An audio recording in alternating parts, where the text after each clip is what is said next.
ஸ்ரீமத்யை கோதாயை நமஹ. இன்றைக்கு திருப்பாவையில் 28வது பாசுரம், கரவிகள் பின் சென்று கானம் சேர்ந்துண்போம் என்ற பாசுரத்துக்கு உள்ளுரை பொருள். அதில் ஆண்டாள் என்ன அதாவது மறைந்திருக்கக்கூடிய பொருள் என்ன, அந்த பாசுரங்கள் இருக்கிற பெரியவாள்லாம் அதுக்கு கொடுக்கக்கூடிய என்ன வேதாந்த அர்த்தங்கள் என்ன அப்படின்றத பார்க்கலாம். 27, 28, 29 இந்த 3 பாசுரத்திலையும் ஆண்டாள் பெருமாள் என்ன கூப்பிட்றா? கோவிந்தா, கூடாரை வெல்லும் ஷீர் கோவிந்தா, குறை ஒன்றுமில்லாத கோவிந்தா அப்படின்னு இந்த பாசுரத்தில் சொல்கிறா.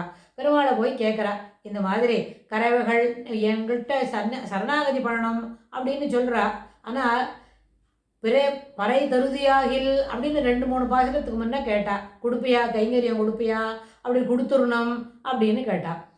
அது இல்லாமல் பெருமாள்கிட்ட எனக்கு என்ன வேதங்கள் என்ன சொல்கிறது, இத்தனை பொருள் சொல்கிறது. பெருமாளை அவ்வளோ சுலபமாக அறிந்து கொள்ள முடியாது. தத்துவஹித புருஷார்த்தம் அதெல்லாம் அடிப்படையில் வச்சுக்கணும். ஆனால் அஷ்டாட்சரத்தை மந்திர ஜபத்தோட பலன் தெரிஞ்சுக்கணும். துவாதசாட்சரத்தை எப்படி இருக்கணும்னு, அப்புறம் துவய மந்திர அதனோட சிறப்பு, இது எல்லாத்தையும் சேர்ந்து என்ன சொல்கிறது, வேதம் என்ன சொல்கிறது, இறைவனை என்ன கண்டுகொள்வது மிகவும் கடினம். அப்புறம் அதாவது தெரியுமா, எவ்வளவு முயற்சி செய்தாலும் அது அவ்வளோ பெரிய விஷயங்களை நடுவில் வேதம் சொல்கிற அளவுக்கு பார்த்துட்டே இருந்தால் அது அவனால் பெருமாளை கண்டுகொள்வது கடினம் அப்படின்னு. சரி, அப்போ பெருமாளுக்கு என்ன தோணித்து, எல்லாருக்கும் எளிமையாக பெருமாளை தெரிஞ்சுக்க அளவுக்கு இருக்கணுமே அப்படின்னு சொன்னால் அகார உகார மகாரம் என்னது, பிரணவத்துக்குள்ளே அடங்கி இருக்கிற 3 எழுத்துக்கள். அதே மாதிரி 3 விஷயங்கள், ரகசிய திரயம், அதுக்கப்புறம் அஷ்டாட்சரம், அப்புறம் துவாசாட்சரம், அப்புறம் துவய மந்திரம். துவயம் 2 வாக்கியங்கள். முன்னாடி வாக்கியங்கள் முதல் வாக்கியத்துக்கு ஒரு பொருள், அது 28வது பாசுரத்தில். 2வது வாக்கியத்துக்கு ஒரு பொருள், அது 29வது பாசுரத்தில் அப்படின்னு அதை அமைச்சு ஆண்டாள் சொல்லியிருக்கா. ஆனால் இதெல்லாம் இன்றைக்கி நம்ம இதுக்கு பொருள் சொல்கிறோமே தவிர, அவள் சிறு பொண்ணு தானே, 5 years ப்ளஸ் அவ்வளோதான் இருந்தது. 6 வயசு ரொம்ப முடியலை. 6 வயசு ரொம்பாத ஒரு குழந்தைக்கு அந்த இத்தனை விஷயங்கள் எப்படி தெரிஞ்சுது அப்படின்னா, எப்படி தெரிஞ்சுதுன்னு கேட்கறத காட்டிலும் எப்படி தெரிஞ்சிருக்குது அப்படின்னு நம்ம பெருமைப்பட்டுக்கலாம். ஏன்னு சொன்னால் அது அவள் பிராட்டி, பூமி பிராட்டியோட அம்சம். அதனால் தன்னுடைய ஜனங்களுக்கு தான் போய் சொல்லிவிட்டு வருவேன் அப்படின்னு என்ன வராக நாயினார் பெருமாள்கிட்ட அப்படி சொல்லிவிட்டு பூமியை தூர்த்தெடுத்து இருக்கும்பொழுது வராக சுவாமி என்ன சொல்லி கொடுத்தார், எல்லா யஜ்ஞவராகன் அப்படின்னா பூவராகன் அவர் பெருமாள் தாயாருக்கு சிலதெல்லாம் சொல்லி கொடுத்தார். அதை சொல்லி கொடுத்த உடனே நம்ம போய் நம்ம ஜனங்களுக்கு நம்மளே சொல்லிட்டு வந்துடுறோம் அப்படின்னு சொல்லி அவள் வந்ததுனால இந்த விஷயங்கள்லாம் பூமி பிராட்டிக்கு தெரிஞ்சிருக்குது. அது தெரிஞ்சதை நம்மளுக்கு சொல்லியிருக்கா. துவய மந்திரத்தோட சிறப்பு, அப்புறம் அஷ்டாட்சர மந்திரத்தோட சிறப்பு, ரகசிய திரயம் எல்லாவற்றையும் இந்த கடைசி 3-4 பாசுரத்தில் சொல்லியிருக்கா. இது எல்லாத்துக்கு மேலே 29 பாசுரம் வரைக்கும் தான் அவள் என்ன 1000 சிறுமியர் அந்த கணக்கில் தன்னை பாடியிருக்கா. ஆனால் 30வது பாசுரம் எப்படி சொன்னால், விஷ்ணு சித்தரோட குலத்தில் பிறந்த அவருடைய மகள் அப்படின்னு சொல்லியிருக்கிறதுனால பல ஸ்ருதி வேறு மாதிரி இருக்குது. அவள் அதில் 30வது பாசுரத்தில் தான் ஒரு 1000 குலத்து பெண் அப்படின்னு காட்டிக்கவே இல்லை. ஆனால் இந்த 28வது பாசுரத்தில் பெருமாள்கிட்ட கேட்டா இல்லையா என்ன வேணும்னு, சரி உங்களுக்கு என்னெல்லாம் தெரியும் சொல்லுங்கோ அப்படின்னு பெருமாள் கேட்குறதா தெரிஞ்சா அவள் என்ன சொன்னா, ஒன்றும் இல்லை, கறவைகள் பின் சென்று கானம் சேர்ந்து உண்போம். கறவைகள் சொன்னால் பசு, பால் கறக்கிற பசுவோட கூட நாங்கள் என்ன பண்ணுவோம், காட்டுக்கு போய் மேய்ச்சின்னு வருவோம். அது மேய்ச்சின்னு வந்தோடனே அங்கே அது நல்லா மேய்ச்சல் நிலத்துக்கு போகும். மறுபடியும் அதை என்ன பசுவெல்லாம் குளிக்கப்படுத்தி அதெல்லாம் பாலை காய்ச்சி அதை பாலை வியாபாரம் பண்ணுவோம். இல்லை போனால் பாலை காய்ச்சி தயிராக்கும், தயிரை காய்ச்சா வெண்ணெய் எடுத்து அது மோர் தனியாக, வெண்ணெய் தனியாக, வெண்ணெய் அப்புறம் நெய்யாக்கி, இப்படி லோகாயதமான வேலைகளை தான் பார்த்துட்டு இருப்போம். எங்களுக்கு ரொம்ப பெரிய விஷயங்கள்லாம் தெரிஞ்சிருக்கிறது வாய்ப்பில்லை. ஞானமும் தெரியாது, கர்மயோகம் தெரியாது, இது செய்கிற வேலை தான், செய்யும் தொழிலே தெய்வம் அப்படின்னு நினச்சிட்டு நாங்கள் இருக்கிறோம். அது என்ன 2வது வரியில் என்ன, கறவைகள் பெண் சென்று கானம் சேர்ந்து உண்போம். அறிவொன்றும் இல்லாத ஆய்குலத்து. அறிவொன்றும் இல்லாத, அறிவுன்றது ஒன்றும் கிடையாது, ஞானமே இல்லை, ஞானம் ஒன்றுமே கிடையாது. அறிவொன்றும் இல்லாத, அறிவு இல்லாத, அறிவு ஒன்றும் இல்லாத, அறிவு ஒன்றும் இல்லாத, அது அப்படின்னா 3 விஷயத்துலேயும் ஒரே ஒரு பங்க்சுவேஷனை மாற்றி சொன்னால் எனக்கு ஞானம் எதுவும் இல்லை. 1000 குலத்து சிறுமியர்களுக்கு ரொம்ப ஞானம் கிடையாது ஆனால் ஒரே ஒரு ப்ளஸ் பாயிண்ட் ஒன்று எங்களுக்கு உண்டு. ஏன் தெரியுமா? பிறவி பெருந்தனை புண்ணியம் யாமுடையோம். எங்களுக்கா ஒன்றும் தெரியாது, லோகாயதமான வேலைகள் தான் செய்துன்னு இருக்கோம். என்ன, மாடு மேய்ப்போம், பால் கறப்போம், அப்புறம் அது வெண்ணெய் எடுப்போம், நெய் காய்ச்சுவோம் அப்படின்னு அதுதான் தெரியும். அப்புறம் அறிவொன்றும் இல்லாத எங்களுக்குன்னு ஞான மார்க்கத்துக்கு ரொம்ப தெரியாது. என்ன, அஷ்டாட்சரம், துவாசாட்சரம், துவயம் இதெல்லாம் ஜபிக்கிறது, அப்புறம் யோகம் பண்ணுறது, அதெல்லாம் எங்களுக்கு எதுவுமே தெரியாது. ஆனால் ஒரே ஒரு ப்ளஸ் பாயிண்ட்டு எங்களுக்கு என்ன இருக்குதுன்னு கேட்டால், பிறவி பெருந்தனை புண்ணியம் யாமுடையோம். ஒன்று எங்களோட குலத்தில் இருக்கிறது இருக்கே, இவன் எங்கேயும் கடித கடனா சாமர்த்தியன், வேதங்களுக்கு அப்பாற்பட்டவன், என்ன வேத புருஷனுக்கு மேலே அப்படின்னு சொல்லி அஷ்டாட்சர மந்திரத்துக்கு யார் மூல காரணம்? இவன் தான். துவாசாட்சரத்துக்கு யார் முக்கியம்? இவன் தான். துவயமந்திரத்துக்கு என்ன சொல்கிறது? இவனை பற்றி தான் சொல்கிறது. இவன்கிட்ட எப்படி இவனை அடையணும்? முதல் வார்த்தை, முதல் பகுதி வாக்கியம் என்ன இருக்கு, இது ஒன்று சொல்கிறது. ரெண்டாவது பகுதி வாக்கியம் அவனை தவிர வேறு எதுவுமே இல்லைன்னு சொல்கிறது. அப்படிப்பட்ட ஒருவன் எங்கள் குலத்துக்குள்ளே எங்களோட பிறந்திருக்கான் அப்படின்றது நாங்கள் புரிஞ்சுருக்கோம். அந்த ஒரு ஞானம் தான் எங்களுக்கு இருக்குது. அப்படி இது எப்படி இருக்குதுன்னு கேட்டால், ஒரு பெரிய கணக்கு trigonometry, cos theta, sine theta அப்படிலாம் வரும். அந்த தீட்டா இஸ் ஈக்குவல் டு 1ன்னோ தீட்டா இஸ் ஈக்குவல் டு 0 அப்படின்னா ப்ரூஃப் பண்ணணும். அப்படின்னு சொன்னால் அப்படி ப்ரூஃப் பண்ணுறதுக்கு நிறைய காலம், ரெண்டு வரியில் அந்த ஈக்குவேஷன்ஸை எழுதி ப்ரூஃப் பண்ணிட்டு வரும். கடைசியில் தான் என்ன பண்ணணும், இந்த ஆங்கிளில் இதுக்கு 90 டிகிரிஸில் அது இருக்குது, சைன் தீட்டாவோட இது அப்படின்னு சொல்லி ப்ரூஃப் பண்ண வேண்டி வரும். அதாவது அதுபோல் டிக்னாமெட்ரி கணக்கு போட தெரிஞ்சவாளுக்கு அது ரொம்ப அத்தியாவசியமாக தெரிஞ்சிருக்கும். அந்த காஸ் தீட்டாவும் சைன் தீட்டாவும் என்ன செய்யும்னு, ரைட் ஆங்கிள் ட்ரையாங்கிள் அப்படிலாம் அதுக்கு அந்த கணக்கு படிக்கிறோம் நம்மளுக்கு அது தெரியும். ஆனால் அதே போல் அதில் நடுவில் ஒரே ஒரு காலம் எழுதணும், அந்த ரூலை எழுதணும். அதுக்கு என்ன ஃபார்முலாவோ அந்த ஃபார்முலாவை மட்டும் எழுதணும். அந்த ஃபார்முலா எழுதினாலே மார்க் கிடையாது. அதை எழுதி கடைசி வரைக்கும் அதில் என்ன இருக்குன்றத சொல்லி, இதனால் இது ரெண்டும் சேர்ந்தா காஸ் தீட்டாவும் sine theta is equal to 1 இல்லாட்டா இஸ் ஈக்குவல் டு 0 அப்படின்னு அவள் என்ன ப்ரூஃப் பண்ண சொல்கிறாரோ, அந்த ட்ரையாங்கிளில் என்னெல்லாம் இருக்கோ அதை சொல்லி அந்த விஷயத்தை ப்ரூஃப் பண்ணணும். நான் நடுவில் அந்த ரூல் எழுதுகிறோமே, அந்த ரூல் எழுதுறதுக்கே மார்க் யாரான தருவாளான்னு கேட்டால், எந்த கணக்கு டீச்சரோ அதுக்கு மார்க் தரமாட்டான். என்ன பிள்ளை நடுவில் இதை ஒன்று எழுதியிருக்கேன் அப்படின்னு கேட்பா. ஆனால் பெருமாள் என்ன சொன்னார், இந்த விஷயத்தை சொன்னா இல்லையா ஆண்டாள், என்ன பிறவி பெருந்தனை புண்ணியம் யாமுடையோம், நீ என்னுடைய குலத்தில் பிறந்திருக்க, எங்களோட ஆயர் குலத்தில் நீயும் பிறந்திருக்கிறாய், எங்களோட இருக்கிறன்ற அந்த உணர்வு இருக்கே, அந்த ஞானம், அந்த புரிதல், அது ஒண்டி தான் எங்ககிட்ட இருக்கு. ஏன்னு கேட்டால், இத்தனை அஷ்டாட்சர ஜபம் யாரை சிறப்பாக சொல்கிறது? ஒன்றை தான் சொல்கிறது. துவாசாட்சரம் யாரை சொல்கிறது? ஒன்றை தான் சொல்கிறது. துவய மந்திரம் என்ன சொல்கிறது? ஒன்றை தான் சொல்கிறது. முதல் வாக்கியம் உன்னை உன்னுடைய பெருமைகளை சொல்கிறது, இரண்டாவது வாக்கியம் உன்னை போல் அப்படின்னு சிறப்பை சொல்கிறது. அப்படின்னா அத்தகைய பெரிய மனிதன் எங்களோட இருக்கார். பிறகு பெருந்தனை புண்ணியம் யாமுடையோம். எங்களுடைய விளையாட வரார், எங்களுடைய மாடு மேய்க்கிறதுக்கு வரார், எங்களுடைய ஏரியில் குதித்து விளையாடுறார் அப்படின்னு எங்களுக்கு தெரிஞ்சிருக்கு. அப்படின்னு பிறவி பெருந்தனை புண்ணியம் யாமுடையோம். அப்புறம் என்ன, குறை ஒன்றுமில்லாத கோவிந்தா, உனக்கு எந்த விதமான குறையும் கிடையாது. ஏன்னு கேட்டால், இப்படி நடுவில் சொன்ன வார்த்தைக்கே எங்களை நீ ஸ்லாகித்தி சொல்லுற. முழு கதையும் எங்களுக்கு தெரியாது. ஞான மார்க்கத்தில் பெருசாக போய் அப்போ இப்படிலாம் ஜபம் பண்ணேன், இப்படிலாம் இருந்தேன், யோகம் பண்ணினேன் அப்படிலாம் சொல்ல தெரியல எங்களுக்கு. இது ஒண்டி தான் புரிஞ்சிருக்கு. அதனால என்ன குறை ஒன்றுமில்லாத கோவிந்தா, உனக்கெல்லாம் தெரியும், இந்த பசங்களுக்கு எதுவும் தெரியாதுன்றதும் உனக்கு நன்னா தெரியும் அப்படின்னு சொல்லி அப்போ ஆண்டாளுக்கு ஒரு செமிகோலன் போட்டு குறை ஒன்றுமில்லாத கோவிந்தா அப்படின்னு என்ன கேட்குற. அடுத்தது, ஒன்று சிறுபேர் அறியாத பிள்ளைகளும் அன்பினால் உந்தன்னை சிறுபேர் அழைத்தனவும் சீரி அருளாதே அப்படின்னு கேட்குறார். ஏன்னா அறியாத பிள்ளைகள், நாங்கள் சின்ன பசங்க தான், எல்லாருமே 5+ இயர்ஸில் தான் இருக்கோம், முதல் விஷயம். அப்புறம் அறியாத பிள்ளைகள் அப்படின்னு சொன்னால் அந்த 12 வயசு தாண்டாத 10 வயசுக்குள்ளே இருக்கிற பசங்கன்னு அர்த்தம். எங்களுக்கா ஒரு யோசனையும் இல்லை, ரொம்ப விஷயங்கள் தெரியல. அதுக்கப்புறம் ரொம்ப வயசாகிற எங்களுக்கு 10 வயசுக்குள்ளே இருக்கிற அறியாத பிள்ளைகள்லாம் ஆண்டாளோட குரூப்பில் இருக்கிறவா எல்லா பேரும் 5+ வயசு தான், ஒருத்தர் கூட பெரிய அதுக்கு தாண்டின வயசே கிடையாது. அதனால் சிறு பிள்ளைகளாக இருக்கும். அதனால் என்ன பண்ணிட்டு, சின்ன பசங்க வேறு, ஆயர் குலத்து பசங்க வேறு, எங்களுக்கு என்ன ஒன்றுமே தெரியல வேறு. அறியாத பிள்ளைகளும் அன்பினால், ஆனால் ரொம்ப ஆசை, நீ எங்களோட வர, எங்களோடைய மாடு மேய்க்கிறதுக்கு வர, நாங்கள் எங்கே சாப்பிட்றோமோ அங்கேயே தூக்குலேருந்து நீ உங்கள் அம்மா கொடுத்த சாப்பாடை எடுத்து வச்சுன்னு சாப்பிட்ற, ஆளுக்கு ஊறுகாய் கொடுத்தா ஒரே மூடியில் அத்தனையும் வாங்கிக்கிற அப்படின்னு நாங்கள் எல்லாத்தையும் பார்க்கறதுனால அன்பினால் உந்தன்னை சிறுபேர் அழைத்தனவும் சீரி அருளாதே. உங்களை ஆசையாக கூப்பிட்டுட்டேன், நாராயணா, ஹரி, மாதவா, கேசவா, அப்புறம் என்ன நாமம் பலவும் நவின்று அப்படின்னு மாதவன், கேசவன், மாமாயன், வைகுந்தன் என்னென்று நாமம் பலவும் நவின்று அப்படின்னு பெரிய பெரிய பேர்லலாம் கூப்பிட்டோம். அப்புறம் தான் பார்த்தா அது உனக்கு அது செற்படல் போல இருக்கு. அதனால கோவிந்தா குந்தனை அப்படின்னா கோவிந்தன் என்ன சொன்னால் பசுவுக்கு பின்னாடி போய் பசுக்களை மேய்த்து அதை காப்பாற்றினவன். பசுக்களுக்கு பொதுமானவளுக்கு என்ன நீர் ஊற்றி புல் போட்டு அதை வைக்கலாம் கொடுத்து சொரிஞ்சு கொடுத்து கொட்டாயில் கொண்டு கட்டுற அளவுக்கு ரொம்ப சாதாரணப்பட்டவன் நீ எங்களோட காமிச்சுட்ட இல்லையா?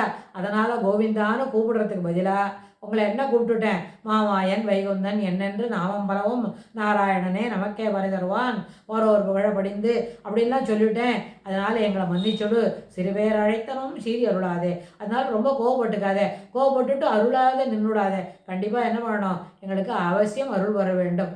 சரி, சிறுபேர் அழைத்தனும் சீரி அருளாதே இறைவா நீ தாராய் பறை அப்படின்னா மறுபடியும் என்ன இப்போ தான் எல்லாம் தெரிஞ்சுடுத்துன்னு சொன்னாங்க. திரும்பியும் இறைவா நீ தாராய் பறைன்னு கேட்குற.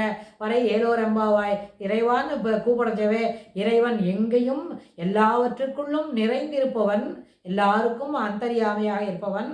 அப்புறம் என்ன எல்லாவற்றையும் தனக்கு சரீரமாக கொண்டவன்.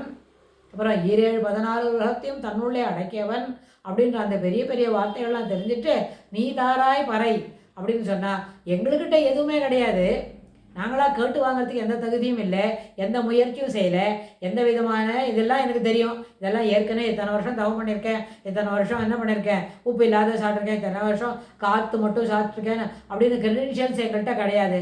ஆனால் என்ன பண்ணணும், இறைவா நீ தாராய் பறை, நீ உனக்கு எனக்கு நாளைக்கு நீங்களாம் இந்த கையெறியத்தை பண்ணுங்க அப்படின்னு நீ சொல்லு. நாளையிலேருந்து இந்த இடத்தெல்லாம் மொழிகி தொடச்சி கோலம் போடுங்க, அப்புறம் இதை கொடுங்க அப்படின்னு சொல்லி நீயா பார்த்து எங்களுக்கு எதான கொடுக்கணும். அப்போ தான் எங்களுக்கு இந்த கைங்கரியம் சித்திக்கும். ஆனால் எங்களுக்கே இவ்வளோ திறமை இருக்கே, இந்த பசங்களாம் வந்திருக்கா, சரி ஆளுக்கு ஒரு வேலை செய்யுங்க, அப்போ கூட நீ தான் சொல்லணுமே தவிர எங்களுக்கு ஒரு தகுதி இருக்கு, இந்த தகுதியை என்ன பண்ணு, தகுதியை உணர்ந்து எங்களுக்கு ஏதும் கொடு, தகுதியை பார்த்து எனக்கு எதான கொடுன்னு கேட்டால் நீ பார்த்து கொடுக்குற அளவுக்கு அந்த தகுதியை அதில் என்ன சுரிக்கவே சுரிக்காது. எங்களுக்கு ஒன்றே ஒன்று தெரியும், பிறவி பெருந்தனை புண்ணியம் யாமுடையோம். ஒன்று நாங்கள் என்ன பண்ணிக்கிறோம், கூப்பிட்ருக்கோம் உங்களை, நீ எங்களோட ஆயர் குலத்தில் நீ இருக்கிற அப்படின்ற அந்த ஒரு உணர்வு இருக்கே, அந்த ஞானம் அது மட்டும்தான் இருக்கு. அதனால் நீ என்ன பண்ணுற, முதல்லலாம் நான் கேட்டுவிட்டேன், நாராயணனே நமக்கே வரை தருவான். நாராயணன் என்று சொன்னால் என்ன அர்த்தம், இந்த உலகத்தில் இருக்கிற எல்லா உயிர்களும் எல்லா ஜீவங்களும் என்ன நாரம் என்ற ஒரு வார்த்தையில் அடங்கும். ஆனால் அயனம் என்று சொன்னால் இந்த நாரங்கள் அனைத்தும் இந்த அயனத்துக்கு சேர்ந்ததாக இருக்கிறதுனால பெருமாளுக்கு என்ன பேர், நாரகா, நாரா புளூரல். அதுக்கப்புறம் என்ன நார அப்படின்னு சொன்னால் ஒன்று, நாரான்னு சொன்னால் எண்ணிலடங்காத எல்லா உயிரினங்களுக்கும் அயனம். அதனால் அவனுக்கு என்ன பேர், நாராயணன். அதனால் அத்தகைய பெருமை வாய்ந்தவன் நமக்கே பறை தருவான், நாராயணனே தருவான், நமக்கே தருவான் அப்படின்னு சொன்னேன். அதெல்லாம் ரொம்ப சரிதான், அன்னைக்கு இருந்த ஞானம் அது. ஆனால் இப்போ இந்த இத்தனை 30 பாட்டு ஆயிடுத்து இல்லையா, 27 28 பாசம், 27வது பாசுரத்தில் தான் ஓரளவுக்கு ஞானம் வந்தது. 28வது பாசத்தில் என்ன பண்ணுது, ஒரே ஒன்று தான் தோணித்து, நம்மளுக்கு வந்திருக்குது ஞானத்து கணக்கிலே வராது. பிறவி பெருந்தனே புண்ணியம் யாமுடையோம், உன்னை எங்களுடைய குலத்தில் நீ இருக்கேன்றதை நாங்கள் புரிஞ்சுட்டோம் அப்படின்னு ஆண்டாளித்த சொன்ன உடனே பெருமாள் என்ன சொல்கிறாரு, அப்போ உடனே புரியுறது. முதல்ல நம்மாழ்வார் கூட உயர்வர உயர்நலம் உடையவன் எவனவன் அப்படின்னு சொல்ல ஆரம்பித்து எல்லாவற்றிற்கும் உயர்வானவன் எவனோ அப்படின்னு தான் பேசிகிட்டே வர்றார். அது மாதிரி 3 10 4 10 அப்படி ஆன உடனே கடைசியில் ஒரு பாத்தில் வரும்போது என்ன சொல்கிறார், இவையும் அவையும் அவையும் இவரும் அவரும் அவரும் எவையும் எவரும் தன்னுள்ளே ஆகியும் ஆக்கியும் காக்கும். அப்போது மறுபடியும் பெரிய பெரிய விஷயம்தான். இந்த உலகத்தில் யார் ஆக்குவானோ, யார் ஆக்கி நடத்தி வைப்பானோ, நடத்தி வைக்கிறவன் யாரோ அவனே எல்லாவற்றையும் செய்வான். ஆகியும் ஆக்கியும் காக்கும், எல்லாமாக தானே இருப்பான், எல்லாவற்றையும் தானே ஆக்குவான், எல்லாவற்றிற்கும் அந்தரியாமையாக இருப்பான், எல்லாவற்றையும் நடத்தி செல்வான், எல்லாவற்றிற்கும் தானே சரீரமாகவும் தன்னுடைய சரீரத்திலே அவை அனைத்தும் இருப்பதாகவும் காட்டுவான். என்ன இவ்வளோ பெரிய பெரிய விஷயமா சொல்கிறான் இந்த ஆழ்வார், என்ன இப்படி சொல்லிட்டு இருக்கார் அப்படின்னு பெருமாள் யோசித்து இப்படி கேட்டுட்டார் பாரா. அவர் சொல்கிற வார்த்தையெல்லாம் இப்படி சொல்லுறதே என்ன, ஆகியும் ஆக்கியும் காக்கும் அவையுள் தனி முதலெம்மான் அது வரைக்கும் முதலெம்மான் தான். அப்புறம் கண்ணபிரான் என்னமுதம் சுவையன் என் மணாளன் என்னுடைய சோழல நானே. ஆமாம், சரி சரி, இதெல்லாம் யாருன்னு கேட்டால் கண்ணபிரான் என்னமுதம். கண்ணபிரான் இதில் அது அப்படிப்பட்டவன் யார் தெரியுமா? இது உங்கள் கண்ணதற்கு இருக்காம்பார், பசு பக்கத்தில் நின்றுட்டு இருக்காம்பார், புல்லாங்குழல் ஊதிண்டு அந்த காளிங்க நர்தனம் பண்ணுறானே, அந்த சகடாசுரனை தூக்கி அடித்தானே, அவன் இருக்கானே, அந்த கண்ணபிரான் என்னமுதம் அவன் எப்படி சுவையின் திருவெண்மணாளன். சுவைன்னு சொன்னால் இனிமையாக இருக்கிற திருமகளுடைய நாதன் திருவெண்மணாளன். சுவையாக இனிமையாக மேன்மையாக இருக்கக்கூடிய யார் அவள்? பிராட்டியின் மணாளன் என்னுடைய சூழல் நானே. அவன் எனக்கு ரொம்ப வேண்டப்பட்டவன், அவன்கிட்ட நான் ரொம்ப பிரியமாக இருக்கேன் அப்படின்னு நம்மாழ்வார் இத்தனை வாசனம் சொல்லிட்டு அந்த 3ஆம் பத்தில் முதல் வாசனம் வரைச்சே சொல்லிவிடுறார். இவையும் அவையும் அவமையும், அது இவையும் அவையும் எவையும் தன்னுள்ளே ஆகியும் ஆக்கியும் காக்கும். தானே எல்லாத்துக்குள்ளே நின்றுருக்கான், அப்புறம் தானே உண்டு உமிழ்வான் அப்படின்னு. அதே மாதிரி ஒரு ஆழ்வாரும் முதல்ல சொல்லும்போது பெரிய பெரிய விஷயந்தான். அதில் ஒன்றும் எல்லாருக்கும் அப்படி தான். நாரங்களுக்கெல்லாம் அயனம் நாராயணம். அப்புறம் என்ன இதி புரோக்தா, ஜலத்தில் இருக்கிற இந்த உலகத்தில் இருக்கிற எல்லா ஜலமும் என்னது? நாராயணனை சேர்ந்தது. அதனால தான் என் பெரியவாள்லாம் சொல்லுவா, எங்கேயான ஒரு இடத்துல போய் ஜலத்தை நம்ம ஸ்பர்சிக்கிறோம், ஜலத்தை உபயோகப்படுத்துகிறோம்னு கேட்டால் இந்த ஜலத்தை உபயோகப்படுத்துறதுக்கு கிருஷ்ணா நீ பர்மிஷன் கொடு அப்படின்னு கேட்டுக்கணும். அது குடிக்க போகிறதா இருந்தாலும் கேட்டுக்கணும், வேறு இன்னும் ஏதாவது துணி துவைக்கிறதுக்கு இடமா இருந்தாலும் கேட்டுக்கணும். பசு பக்ஷினா ஆடு மாடெல்லாம் குளிப்பாட்டுறதுக்கு போகிறோம், பசு எருமையெல்லாம் குளிப்பாட்டணும் இல்லையா? அப்படி நான் குளிப்பாட்டுறதுக்கு போகும்போதும் அந்த ஜலத்தை உன்னோடைய பர்மிஷனோட இந்த ஜலத்தை நான் பயன்படுத்திக்கிறேன், என்னோடய பசுவெல்லாம் குளிப்பாட்டிக்கிறேன் அப்படின்னு கேட்கணும்னு சொல்லுவா பெரியவாள்லாம். அதுபோல் எங்கேயும் ஜலமாக இருக்கிறார். 7-14 லோகத்துலேயும் எங்கெல்லாம் ஜலம் கிடைக்குமோ அந்த ஜலரூபியாக இருக்கிறவன் என்ன? நாராயணன் தான் இப்படின்னு இதெல்லாம் புரிஞ்சுக்கணும். ஆனால் முதல்ல இத்தனை பெரிய பெரிய விஷயங்களாக சொல்லி புரிஞ்சுட்டா கூட கடைசியில் அவன் யார்? சௌலபியன். எல்லா இடத்துலையும் இருக்கும்போது சர்வஜன் சர்வேஸ்வரன் சர்வாந்தரியாமி அப்படி தான் நம்ம புரிஞ்சுக்கிறோம். ஆனால் சர்வாந்தரியாமின்னு சொல்ல ஆரம்பித்தா நம்மளுக்கு அதை புரிஞ்சுக்கிறதுக்கு ரொம்ப நாள் ஆகுமே, புரியவே இல்லையே. இப்போ ஆண்டாளுக்கு என்னாச்சு? 1வது பாசுரத்தில் நாராயணனே நமக்கே வரை தருவான்னு சொன்னான். 27வது பாசுரம் வரைக்கும் அது அப்படி இருக்கா, இவ்வளோ பெரியவனாக்கும் எட்டு நிக்கணமாக்கும் அதெல்லாம் செய்யக்கூடாது அப்படின்னு தான் சொல்லின்னு வந்தா. ஆனால் கடைசியில் வரும்போது குறைவொன்றும் இல்லாத கோவிந்தா, கூடாரை வெல்லும் சீர் கோவிந்தா. கூடாரை யார் கூட மாட்டார்களோ, வரத்துக்கு உன்னோடைய வழியில் வரமாட்டேன்னு சொல்கிறாளோ, ஒன்றை புரிஞ்சுக்கலோ, அவர் என்ன பண்ணுறார்? அவரை நீ ஜெயிச்சுடுவேன். அப்புறம் இன்னொன்று சொல்கிறார், உறவே நமக்கு இங்கு ஒழிக்க ஒழியாது. நம்ம 2 பேருக்கு இருக்கிற உறவு இருக்கே, அது என்னமோ இல்லைன்னு நினச்சின்னு இருக்கோம். இல்லைன்னு நினச்சின்னு இருக்குதா? எப்போவுமே இருக்குது. ஆனால் நம்ம பாட்டில் ஜீவாத்மாவோட பாட்டில் அது புரியவே இல்லை. இப்போ தான் புரிஞ்சுது. ஒரு பிறவி பிறந்தனே புண்ணியம் யாமுடையும் அப்படின்ற அந்த வார்த்தையில் தான் அது புரிஞ்சுது. அதுக்கு முன்னாடி வரைக்கும் நம்மளுக்கும் பெருமாளுக்கும் இருக்கிற தொடர்பு ஒரு நாளும் குறைவில்லை. அந்த குறைவில்லைன்றது பெருமாளுக்கு எப்போவுமே நன்னா தெரியும். என்னடா இந்த பசங்க சேர மாட்டேன்றது, இப்படியே வாழ்ந்துக்கிட்டு இருக்கு அப்படின்னு வைகுண்டத்தில் இருக்குச்சே பெருமாளும் பிராட்டியும் பேசிப்பாளாம். சரி, நம்மளுக்கு அது புரிஞ்சாதானே கிருஷ்ணா நான் வந்திருக்கேன் என்னை ஏற்றுக்கோன்னு நம்ம கேட்க முடியும். இந்த ஜீவனுக்கு அது புரியவே இல்லை. ஏன்னா அது என்ன பண்ணுறாரு? பொறுமையாக காத்துட்டுருப்பார். இதுகளுக்கு எப்போ புரியுறதோ எப்போ புரிய வருமோன்னு. இப்போ சாதாரணமாக நம்ம அரசாங்கம்லாம் என்ன பண்ணுறது? 5 வருஷத்து திட்டம், 10 வருஷத்து திட்டம், அது இத்தனை 4 வருஷத்தில் இதெல்லாம் இவ்வளோ மேலுக்கு வரும், இப்படியெல்லாம் தெரியுமா? விளைச்சல் இப்படியாச்சுன்னா இத்தனை ப்ராடியூஸ் கிடைக்கும். ப்ராடியூஸ் அதை சிறப்புப்படுத்தினா ஜனங்களுக்கு இப்படியெல்லாம் என்ன பசி பட்னி எல்லாம் குறையும், உணவுப் பொருள் அதிகமாக வளரும் அப்படிலாம் சொல்லியிருப்பா. ஆனால் உணவுப் பொருள் விளையாடுறதை பற்றி சொல்கிறது அதெல்லாம் ஒரு 4 வருஷத்து திட்டம், 5 வருஷத்து திட்டம், அது போல தான்.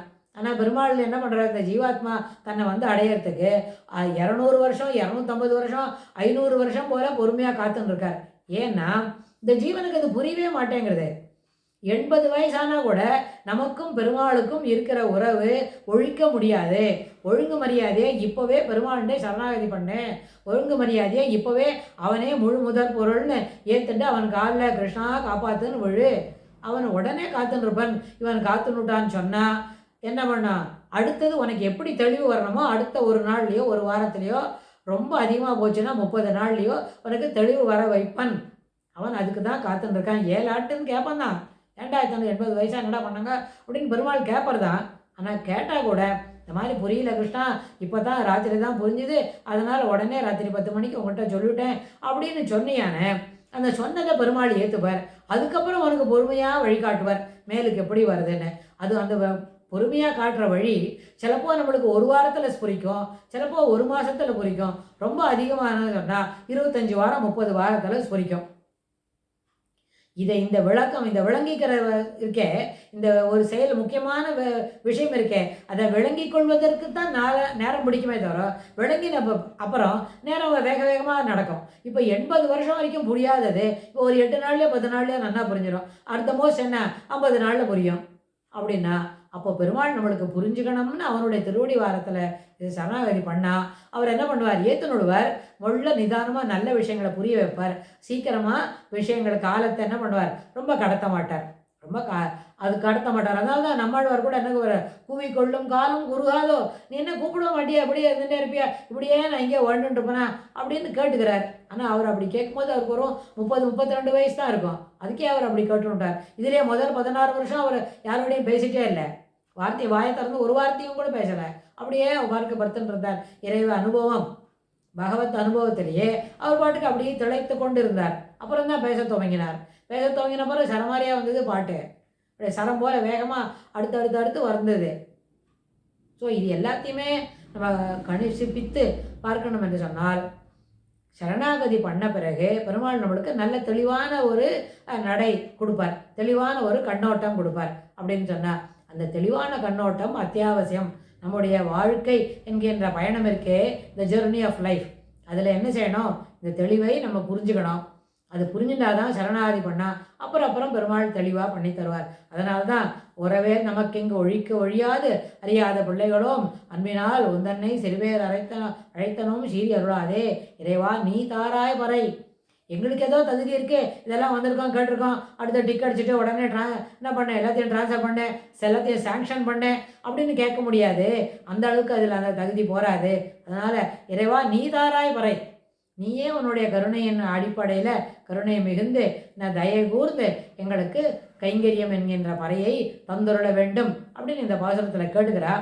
அடுத்து 29வது பாசுரத்துலேயும் என்ன ஒரு முக்கியமான வேதாந்த அர்த்தங்கள் சொல்லப்படுகிறது அப்படின்னு நம்ம பார்க்கலாம். ஆண்டாள் திருவடிகளே சரணம்.